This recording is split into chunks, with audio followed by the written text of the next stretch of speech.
Hey, how's it going, guys? This is Todd from Bars and Joysticks. Welcome to another episode. Today, I'm driving from Orlando to a place called Largo, Florida.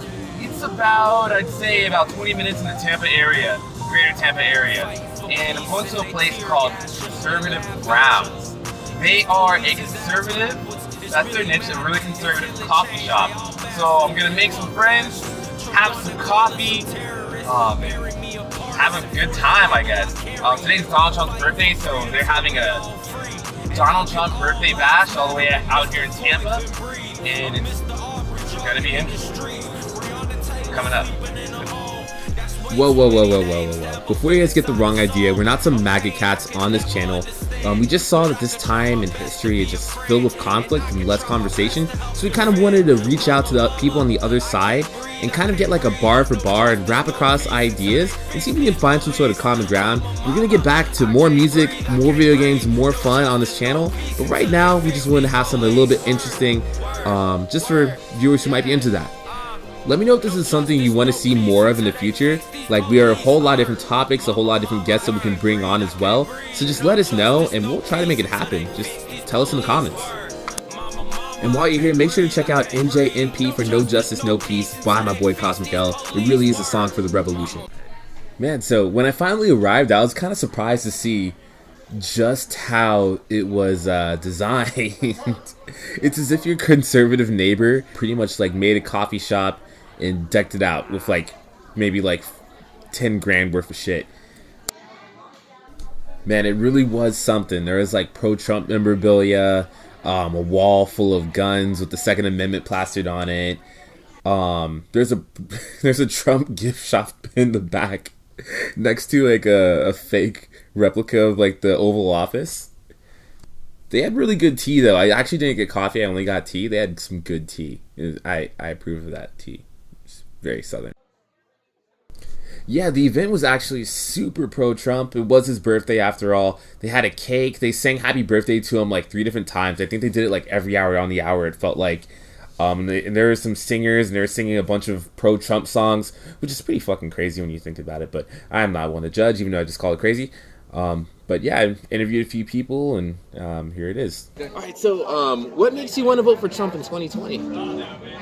I think he's done an amazing job in the first 4 years when you consider that he's had everyone against him. People hated him before he even took office.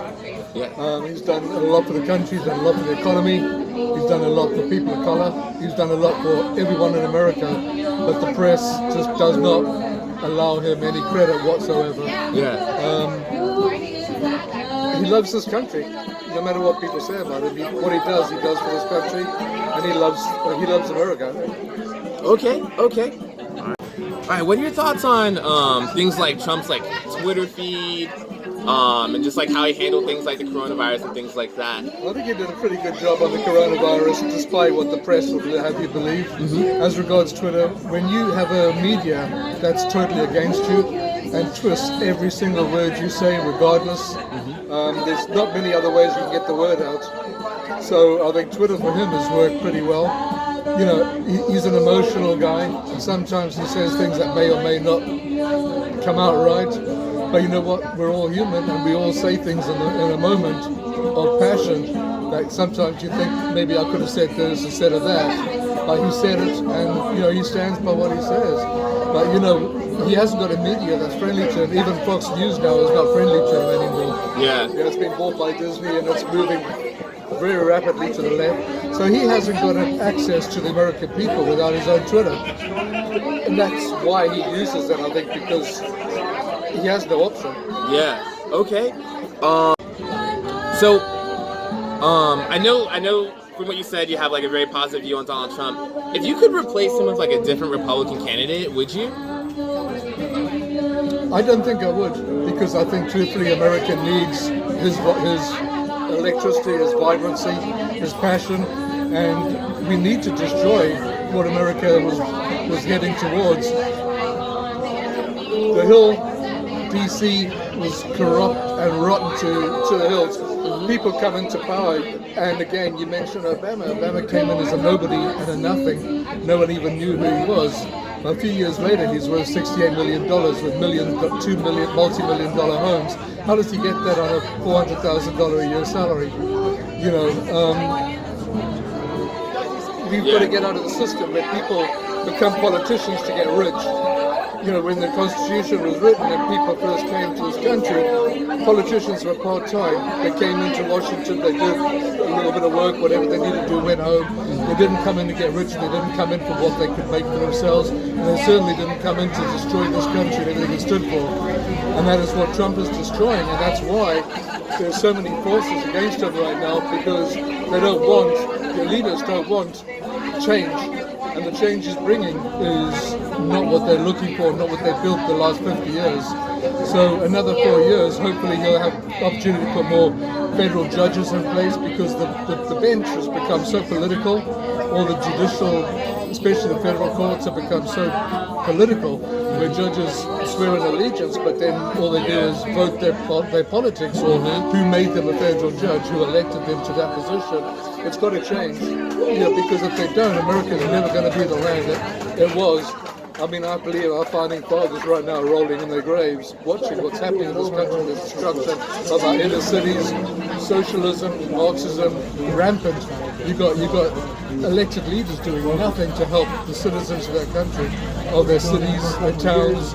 You know, black people are riding, but the black people are suffering. What's it all about? It's not about George Floyd. None of this is about George Floyd. It really isn't. I mean, George Floyd right now, his family's made $20 million on what do you call that, GoFundMe, plus whatever legal settlements they're going to end up with. And it's about money. A lot of his family haven't spoken to him for ages. Didn't really, but now they've listened crazy. And it's not about George Floyd. It's not about a black guy being shot or being whatever. There isn't a conservative in this country that doesn't agree that was wrong. Yeah. And that cop should have been charged. He was. And no one's arguing that point. I'm a former law enforcement, 20 years just retired. That cop was wrong, and no one with a brain cell will say that was right. Yeah. Did he do it because the guy was black? I don't know. No one really knows. Yeah. It's the truth of it, but to destroy cities, inner cities, and to destroy black businesses, what's that doing for George Floyd's memory? Yeah. Absolutely nothing. That's a good point. Because I have noticed that a lot of law enforcement friends I have weren't supportive of the Officer Chopin who put his knee on his neck. But have you other people have brought up that the other officers on the scene, I think they're the other officers who stood by, didn't really do anything. They all did wrong. I would never argue that point. Whether what those other three did relate to murder charges, I don't know. That's for the courts to sort out. But all four cops are wrong, particularly the one with the knee on his head. No one in their right mind, conservative, left wing, right wing, doesn't matter, is going to say the cop was doing the right thing. He wasn't. And that's not what cops are trained. We were never, ever, ever trained to do chokeholds. We were never, ever trained to stick with our knees on people's heads for 8 minutes. I mean, he did wrong, and he will pay for that. His family's going to pay for that. What about that black police captain who got shot because his friend's shop was being burnt down? Or he was shot 3 times by another black guy. What was that about? Was there any news coverage of that black captain that served 30 years in the police force? There wasn't any news coverage on his funeral. Yeah, to my understanding, the guy who shot him was arrested. He was. And but why was there no coverage? Why was Black Lives Matter not taking care of that funeral as well? That's a good question. Why? Because he was a black cop? No, I think it's because those are good questions. I can't answer for everybody, but I believe it's because the person who shot him was tried and convicted. With the George Floyd situation, the cop went home that night. You're right. He's getting charged. He's getting charged. Yeah. There's no way he's gonna get off scot-free. Well, he's not. But why was there no respect for him when he got shot and killed on Facebook Live? Oh, on Facebook Live? Why was there no Black Lives Matter saying this is wrong? Stop this now. This is craziness. We can't be going around killing our own people, burning our own people's businesses. So tell me it's about black lives. Tell me black lives is about black lives. That's good. That's a good point. I think it's more about Marxism, and it's not about It's not about anything, any particular black life. It's not about black lives, because if they did care about black lives, they wouldn't be destroying black lives. Yeah, that's a good question, and that's a fair frustration with it. I think that what it is primarily, once again, I'm just a journalist here, but I think that most of it is because like the lack of justice that's being done. Like when the officers like that killed George Floyd like went home that night. They went home that night. They weren't charged for anything. Like they weren't fired. They put on administrative leave. It took riot. They did not get put into jail until rioting happened. Trust me, they would have been arrested. But again, it comes down to due process. They had to look at all the cameras. They had to look at the body cams. They had to get a full view on everything that happened, statements. And they were going to be arrested, trust me. They were going to be arrested. But they needed to make sure, because so many cops are perceived as getting off. They wanted an airtight case against these guys, and they got one. And they're going to be punished, all of them, all four of them are going to be punished. But you have to do things right. I was a cop for 20 years. You've got to do things the right way. If you don't do things the right way, cases go bye-bye. Okay. You know, people get off with all sorts of crap because you didn't cross that T, you didn't dot that I, you didn't look at that camera, you didn't check everyone else's camera because there might be a view that showed something different. You just don't know, and it takes time when you're investigating, and you're not even investigating that, you're investigating 1,000 other crimes that are happening. You know, they were going to be arrested, they're going to be charged, whether they're overcharged, undercharged. Again, the courts have to decide that. The juries have to decide that. You and I can't decide it. Yeah, that's fair. Unless we're on the jury. All right, yeah. So, thanks for joining me. What was your inspiration for coming to this event today? I love the president and I support him, and I felt by coming out that was a way of honoring him and showing him respect, especially during a time where that's needed to be voiced. Yeah, okay. Do you feel like the following for President Trump is like, has gotten like a little, I don't want to say like culty, but like stronger than like appropriate for like the presidential seat? Yeah, I do. I do. I've never seen anybody even have a coffee shop dedicated to Trump. Yeah, I didn't see a Obama president. Nobody. But I think what has happened is the hate that's been fueled by the media has caused a pendulum effect to the supporters. Okay, that makes plenty of sense.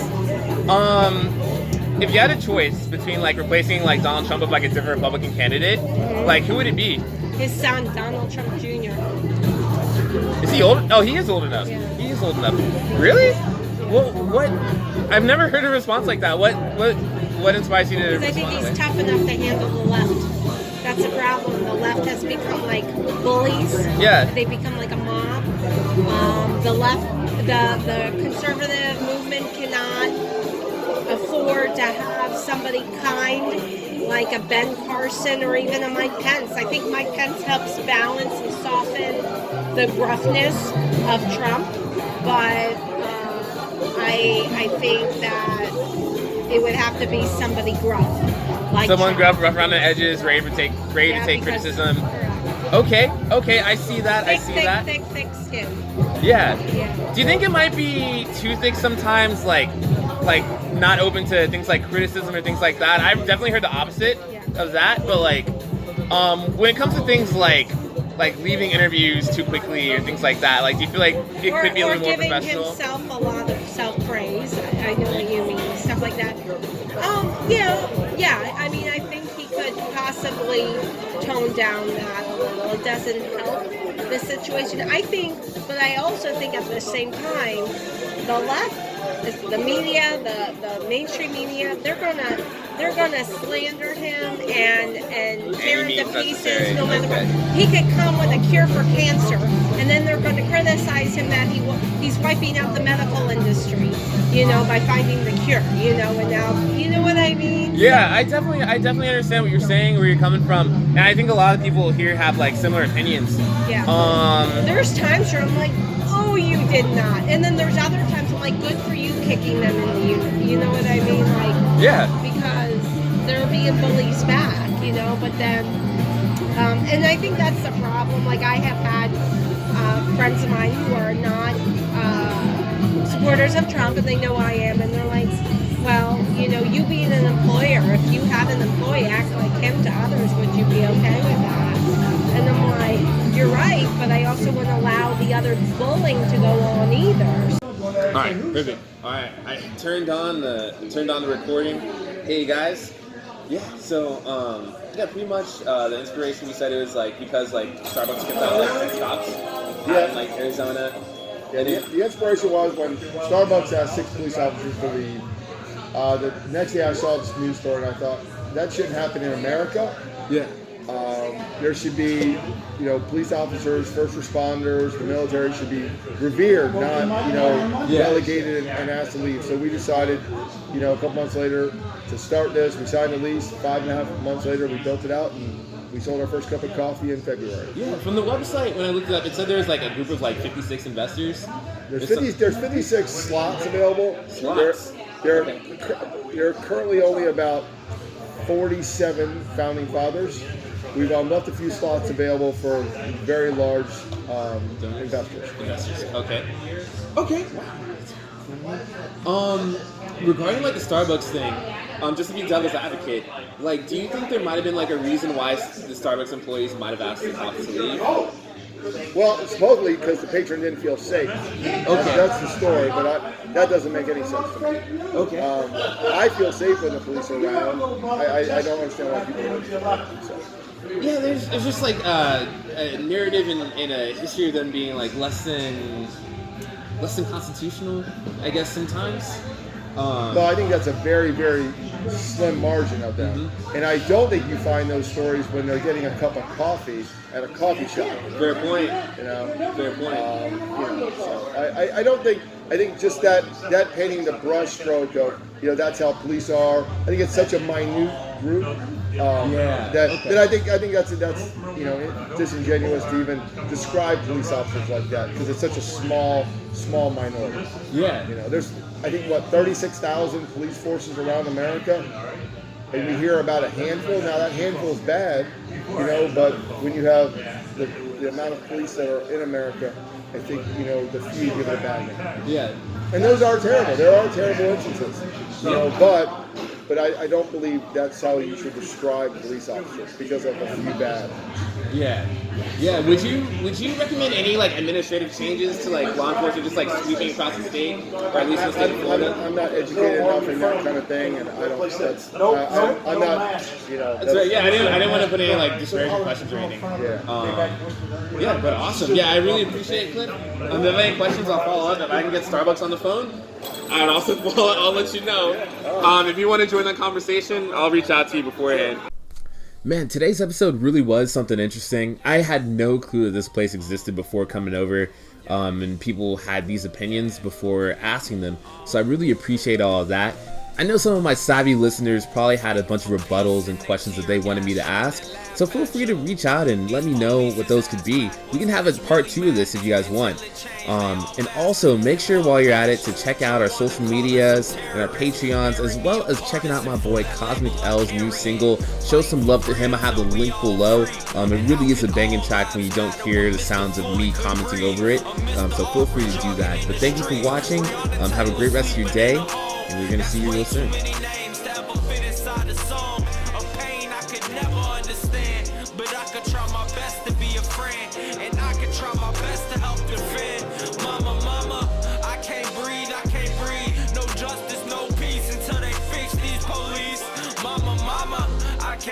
I can't breathe, no justice, no peace until they fix these police. Word, yeah, no justice, no peace until they fix these police. Word, mama, I can't breathe, no justice, no peace until they fix these police. Word, mama, I can't breathe, no justice, no peace until they fix these police. Word, mama.